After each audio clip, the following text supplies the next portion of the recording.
Halo Sobat Finansial, kembali lagi di Siniar Finansial oleh Ale Bicara bareng saya Auron. Dan saya Lady, yang akan menemani kamu untuk ngobrolin hal-hal seru seputar keuangan. Biar kamu makin melek finansial dan siap menghadapi masa depan. Topik kita hari ini sering banget jadi keluhan banyak orang nih, yaitu Menabung di tengah keterbatasan penghasilan. coba deh, siapa di sini yang pernah bilang, aduh gaji pas-pasan, mana bisa nabung? Kok bisa ya? Orang lain gajinya sama, tapi dia tetap bisa nyisihin buat nabung, gue enggak. Tenang Sobat Finansial, kamu nggak sendirian kok.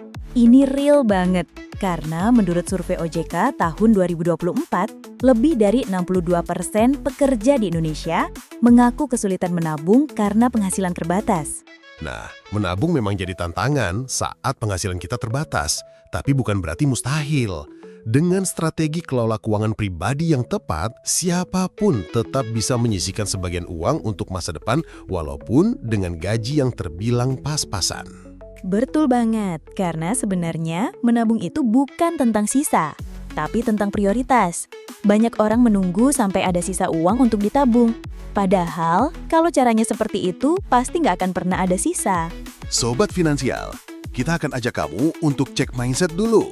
Kamu kerja setiap bulan, dapat gaji, lalu uangnya dipakai dulu, baru sisanya ditabung. Atau pisahkan untuk tabungan dulu, baru dipakai untuk pengeluaran. Nah, kalau kamu masih pakai metode tabungan diambil dari sisa gaji, coba ubah pola. Pisahkan dulu untuk tabungan begitu gajian. Misalnya 10% atau 20% dari gaji langsung alokasikan ke rekening terpisah yang nggak kamu sentuh. Yes, ini konsep pay yourself first. Bayar diri kamu dulu sebelum bayar orang lain. Karena kita kerja keras tiap bulan, masa masa depan kita nggak diprioritaskan? Dan nggak perlu mulai dengan nominal besar kok Sobat Finansial. Kalau gaji kamu 3 juta, kamu bisa mulai dengan 150.000 per bulan. Itu cuma 5%, tapi lebih baik daripada nggak sama sekali. Oh iya, aku baca data dari Finansialku.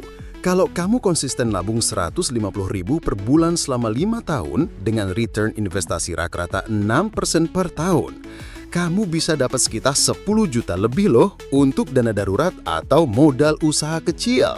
Dan kalau penghasilan kamu naik nanti, persentase nabungnya juga bisa dinaikkan. Jadi jangan tunggu gaji besar untuk mulai menabung, karena kebiasaan lebih penting daripada nominal awal. Oke Sobat Finansial, sekarang kita masuk ke langkah pertama, biar kamu bisa tetap menabung meskipun penghasilan terbatas. Langkah pertama ini krusial banget, yaitu buat anggaran keuangan yang realistis dan terperinci. Jangan khawatir, ini bukan berarti kamu harus ribet pakai Excel yang bikin pusing kok. Betul, gampangnya kamu catat dulu semua pemasukanmu per bulan, gaji, bonus, uang sampingan, semuanya. Setelah itu, catat juga pengeluaran secara menyeluruh. Makan, transportasi, pulsa, langganan streaming, jajan, bahkan uang parkir. Tujuan dari langkah ini adalah supaya kamu tahu kemana uangmu pergi setiap bulan. Karena sering banget nih, kita bilang, kok duit cepet habis ya? Padahal, kalau dicek, ternyata kebocoran ada di jajan online atau delivery makanan yang keseringan. Tips praktis dari kita Sobat Finansial. Kamu bisa pakai aplikasi keuangan seperti Dompetku, Money Lover, atau Spendi.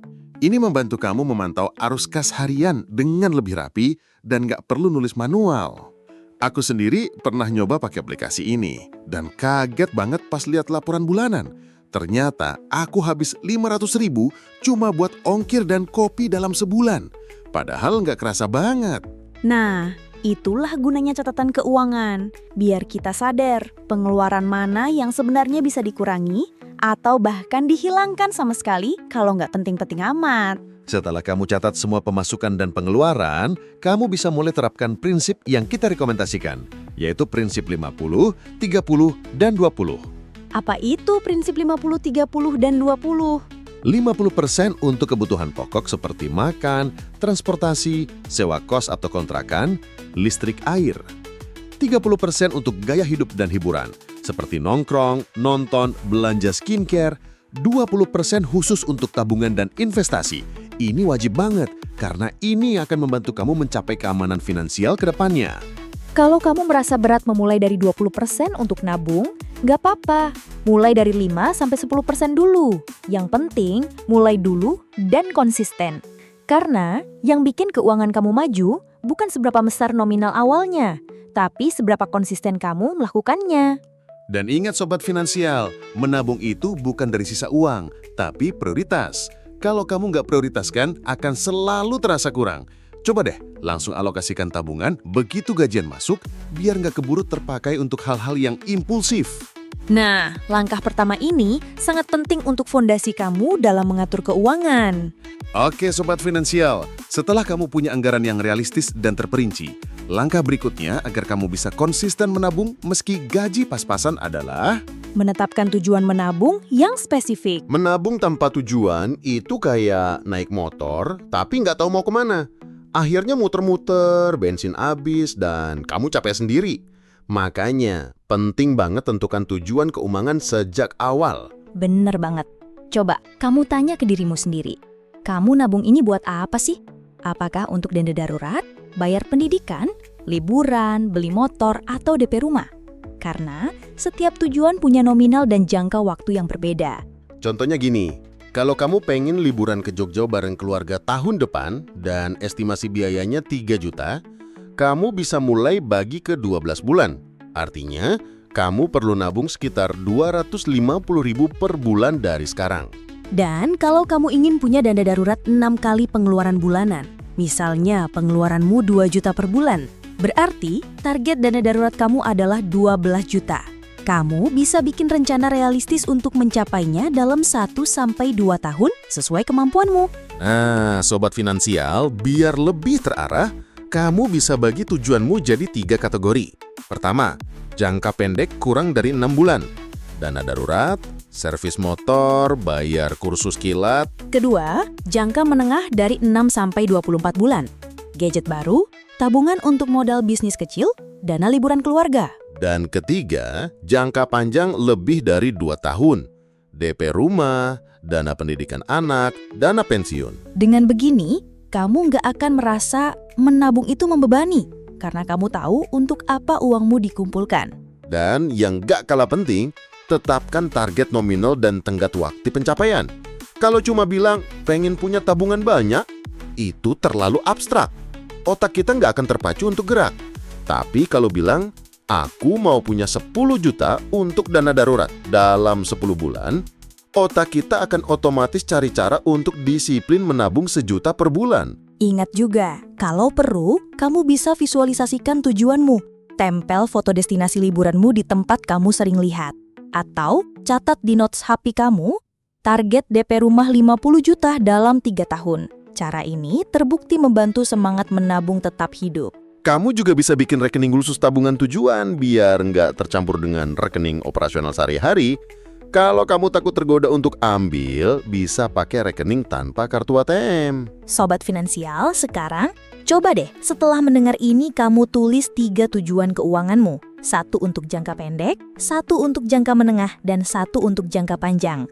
Lalu, hitung berapa dana yang perlu kamu tabung per bulan untuk mewujudkannya. Karena langkah kecil ini akan bantu kamu untuk fokus dan konsisten. Ingat, menabung itu bukan soal sisa, tapi soal tujuan.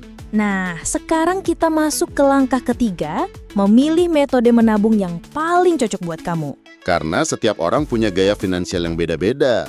Ada yang disiplin banget soal keuangan, ada juga yang gak gampang tergoda diskon Shopee tengah malam. Rilik banget tuh. Makanya, supaya kamu bisa konsisten nabung, kamu perlu pilih metode menabung yang sesuai dengan kebiasaanmu sehari-hari. Kita kasih 3 teknik menabung praktis yang bisa kamu coba. Yang pertama, transfer otomatis alias auto debit. Kamu bisa atur rekening gajimu supaya langsung memotong sekian persen setiap kali gajian masuk, lalu ditransfer ke rekening tabungan khusus. Contohnya, kamu set 10% gaji langsung pindah ke rekening yang nggak ada ATM-nya, biar nggak gampang diambil.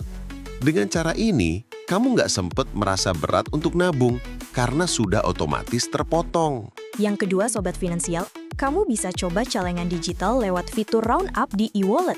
Misalnya, kamu belanja 27.500, sistem akan otomatis membulatkan ke 28.000, dan 500 rupiahnya masuk ke saldo tabungan micro saving. Cocok banget buat kamu yang sering belanja pakai e-wallet seperti GoPay, OVO, atau Dana. Nggak kerasa, tapi lama-lama bisa terkumpul banyak. Kayak pepatah, sedikit demi sedikit lama-lama jadi bukit. Dan yang ketiga, ini seru banget. Metode 52 minggu. Konsepnya, kamu nabung setiap minggu dengan nominal yang bertambah secara bertahap.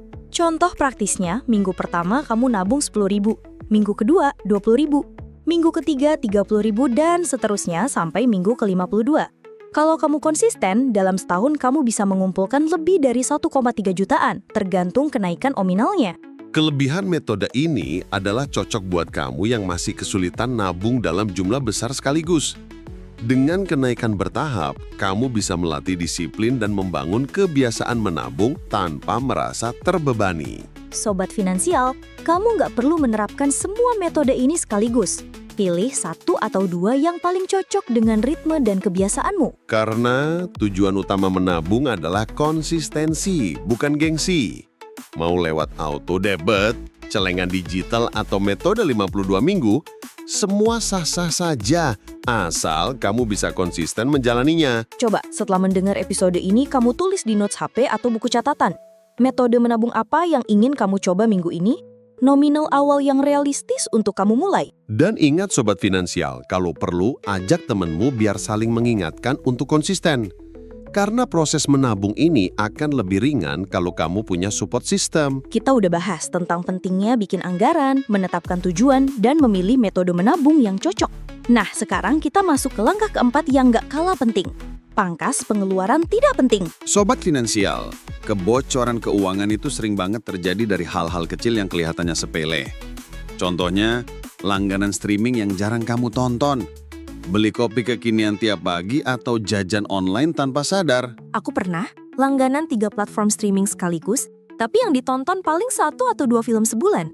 Dan itu aku bayar terus setiap bulan, padahal jarang dipakai. Intinya, di era digital ini, uang bisa datang dari berbagai arah asal kamu mau belajar dan eksekusi. Kamu bisa luangkan 1-2 jam setelah pulang kerja atau saat weekend untuk side hustle ini. Bayangin kalau kamu bisa dapat tambahan 500.000 sampai 1 juta per bulan dari side hustle. Dalam setahun, kamu sudah punya dana darurat minimal 6 juta hingga 12 juta. Ingat, menambah penghasilan bukan hanya soal menambah uang, tapi soal menambah peluang dan kebiasaan baik. Kamu juga bisa membangun skill baru yang akan berguna untuk masa depanmu. Setelah mendengar ini, coba tulis 1 skill atau minatmu yang bisa kamu ubah jadi side hustle minggu ini. Ingat, yang penting mulai dulu. Nanti sambil jalan, kamu akan belajar mengembangkan cara kerjanya. Dan jangan lupa, hasil dari side hustle ini usahakan langsung dialokasikan untuk tabungan dan investasi. Jangan ikut dipakai untuk pengeluaran lifestyle ya.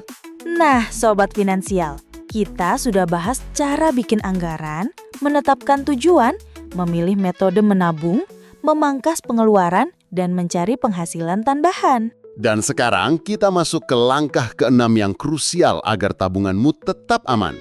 Gunakan rekening terpisah untuk tabungan. Coba deh ngaku, siapa di sini yang udah niat nabung, tapi ujung-ujungnya kepake lagi untuk kebutuhan harian? Wajar kok, karena kalau tabungan dan rekening operasional digabung, kita gampang tergoda buat ambil ketika ada promo midnight sale, flash sale, atau nongkrong bareng teman. Dengan rekening terpisah, kamu akan lebih disiplin dan terhindar dari keinginan tarik uang tabungan untuk kebutuhan konsumtif. Ini seperti kamu bikin pagar untuk uang masa depanmu. Kalau bisa, pilih rekening tabungan yang tidak memiliki kartu ATM. Jadi kamu nggak bisa sembarangan tarik uang. Kalau mau ambil, kamu harus transfer manual dulu yang biasanya bikin kamu mikir 2 kali.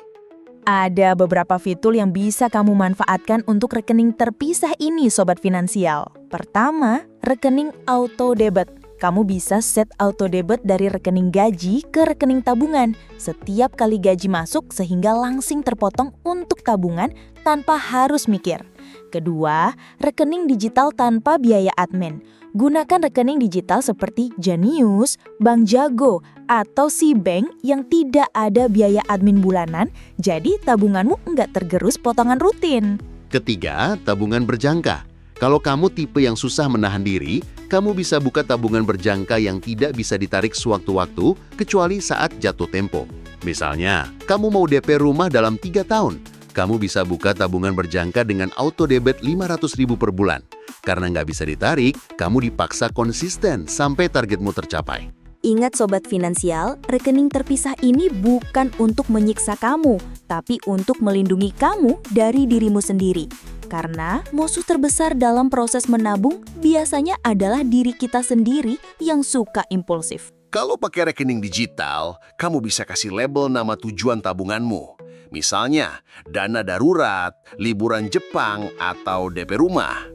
Ini akan membuatmu semangat dan ingat tujuanmu setiap kali melihat saldo tabungan itu.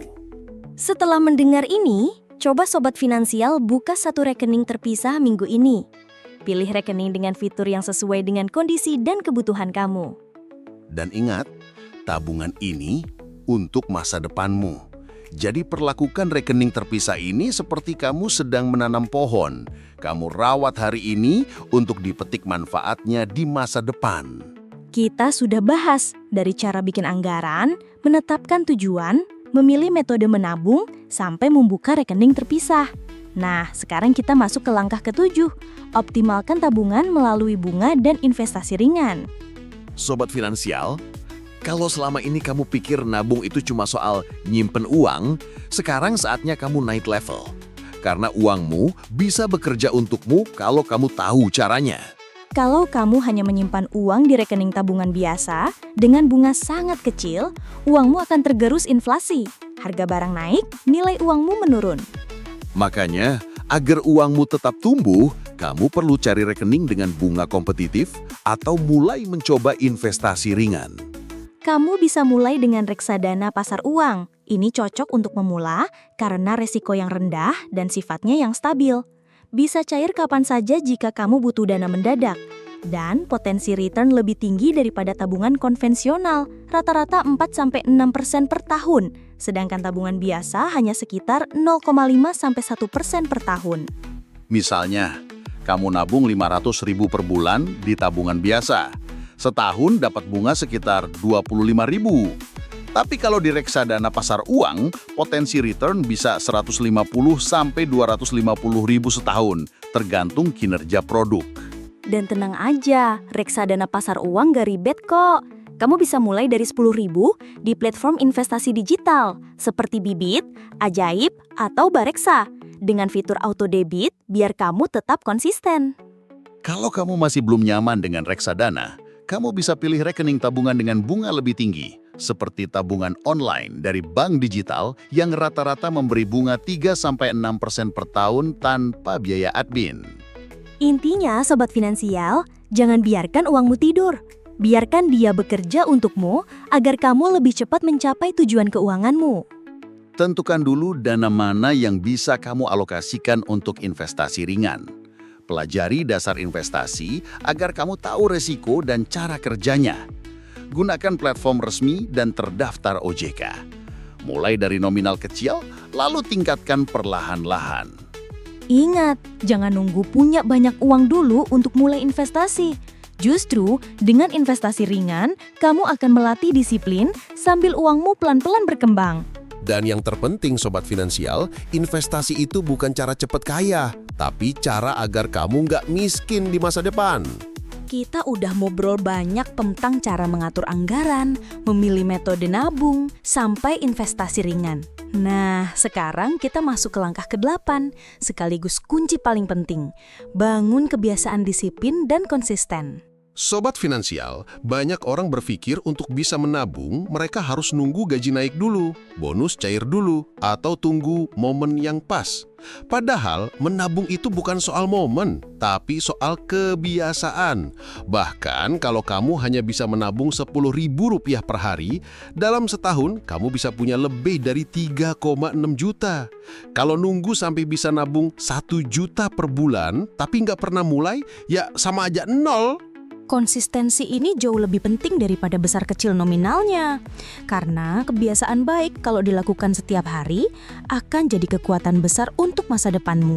Nah, kita mau bagikan beberapa tips agar kamu bisa tetap konsisten. Cek progres tabungan setiap minggu. Lihat pertumbuhan saldo untuk bikin kamu semangat. Rayakan pencapaian kecil. Misalnya, setelah berhasil nabung rutin 1 bulan penuh, kamu boleh traktir diri sendiri kopi kesukaanmu. Gunakan sistem reward. Kalau berhasil mencapai target nabung 3 bulan, kamu bisa kasih self-reward nonton film atau makan enak, asal tetap sesuai anggaran. Sobat Finansial, menabung meski penghasilan pas-pasan memang butuh komitmen tinggi. Tapi dengan perencanaan matang, pengeluaran terkontrol, dan konsistensi, impian finansialmu tetap bisa tercapai. Jangan tunggu punya gaji besar untuk mulai menabung, karena kebiasaan menabung terbentuk dari niat, bukan dari angka 0 di rekeningmu. Aku punya teman yang cuma bisa nabung 20.000 sehari. Tapi dia konsisten selama 2 tahun, akhirnya bisa beli laptop bekas buat side hustle desain grafisnya. Dari situ penghasilannya nambah, dan dia bisa nabung lebih besar lagi. Ingat Sobat Finansial, semua orang bisa menabung, tapi nggak semua orang mau konsisten. Jadilah bagian yang mau, karena masa depanmu tergantung dari kebiasaanmu hari ini. Yuk, setelah dengar konten ini, tentukan nominal realistis untuk kamu tabung setiap hari atau setiap minggu. Tidak perlu besar, yang penting kamu mulai dan lakukan secara rutin. Nah, Sobat Finansial, kita udah bahas banyak hal hari ini, mulai dari cara bikin anggaran, menetapkan tujuan nabung, memilih metode menabung, memangkas pengeluaran, mencari penghasilan tambahan, membuka rekening terpisah, sampai optimasi tabungan lewat investasi ringan, dan yang terakhir pentingnya konsistensi dan disiplin dalam menabung. Ingat, kunci keberhasilan keuangan bukan soal besar kecilnya penghasilanmu, tapi bagaimana kamu mengelola dan mendisiplinkan diri untuk konsisten menabung. Bahkan, kalau cuma bisa mulai dari 10.000 per hari, itu jauh lebih baik daripada tidak sama sekali. Impian finansialmu itu mungkin banget untuk dicapai, asal kamu mulai dari sekarang dengan nominal yang sesuai kemampuan dan kamu lakukan secara rutin. Jangan tunggu nanti untuk mulai menabung, karena nanti itu sering kali nggak pernah datang. Mulailah sekarang dan biarkan dirimu berterima kasih pada diri sendiri di masa depan. Oke, kalau kamu merasa podcast ini bermanfaat, bagikan ke teman dan keluargamu agar mereka juga semangat belajar menabung. Dan jangan lupa, tulis target nabungmu minggu ini. Stay tune terus di Siniar Finansial oleh Ali Bicara. Sampai ketemu di episode berikutnya, Sobat Finansial. Ingat, kamu bisa menabung. Kamu pantas memiliki masa depan finansial yang lebih baik.